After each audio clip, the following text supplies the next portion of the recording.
ପୁରୀରେ ଆମର ଦ୍ୱିତୀୟ ଦିନ ସକାଳୁ ସକାଳୁ ଆଗେ ଆମେ ବ୍ରେକଫାଷ୍ଟ କରିନେଲୁ, ତାପରେ ବାବା ଗଲେ ଗାଡି ଠିକ କରିବା ପାଇଁ କୋଣାର୍କ ଯିବୁ ବୋଲି। କିନ୍ତୁ ଗାଡି ବାଲା ଏତେ ରେଟ୍ କରୁଥିଲେ ଯେ ଲାଷ୍ଟରେ ବାବା ଗଲେ ଗୋଟେ ସ୍କୁଟି ଭଡା କରିକି ଆଣିଲେ। ଆଉ ଆମେ ଏବେ ବାହାରି ପଡିଲୁ କୋଣାର୍କ ପାଇଁ। ରାସ୍ତାରେ ମୁଁ ଶୋଇ ପଡିଥିଲି, ମାମା ମତେ କାଖ କରିକି ନେଇକି ଯାଉଥିଲେ। ରାସ୍ତାରେ ମାଙ୍କ ମନ୍ଦିର ପଡିଲା, ଆମେ ମନ୍ଦିର ଭିତରକୁ ଯାଇକି ମାଙ୍କର ଆଗେ ଦର୍ଶନ କରିନେଲୁ, ତାପରେ ପୁଣି ବାହାରି ପଡିଲୁ ଆମେ କୋଣାର୍କ ପାଇଁ। ରାସ୍ତାରେ ଚନ୍ଦ୍ରଭାଗା ପାର କରିକି ଆମେ ଏବେ କୋଣାର୍କ ସାମ୍ନାରେ ପହଞ୍ଚି ଯାଇଛୁ। ବାବା ଯାଇଛନ୍ତି ଏବେ ଟିକେଟ କାଟିବା ପାଇଁ।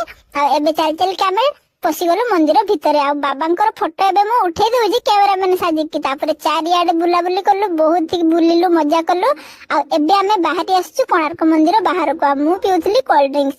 ତାପରେ ଏଇ ଦେଖନ୍ତୁ ଏବେ ସନ୍ଧ୍ୟା ବି ହେଇ ଆସିଲାଣି। ଆଜି ଥିଲା ମୋ ବାବାଙ୍କର ହ୍ୟାପି ବାର୍ଥଡେ, ତ ମାମା ଆଣିଥିଲେ କେକ୍। ଆମେ ବସିଗଲୁ ପୁରୀର ସମୁଦ୍ର କୂଳରେ। ଆଉ ବାବା କାଟିଲେ କେକ୍, ତାପରେ କେକ୍ ଖାଇକି ଆମେ ଏବେ ଚାଲି ଚାଲି ବାହାରି ପଡିଲୁ ସପିଂ କରିବା ପାଇଁ। ମୁଁ ଗୋଟେ ଗାଡି କିଣିଲି, ଏଇ ଯୋଉ କଳା ଗାଡିଟା ଦେଖୁଛନ୍ତି, ଆଉ ଗୋଟେ ଧଳା ଗାଡି ମଧ୍ୟ କିଣିଛି। ତ ଏବେ ଆମେ ରୁମ କୁ ପଳେଇ ଆସିଲୁ। ଆଜିକାର ଭିଡିଓଟି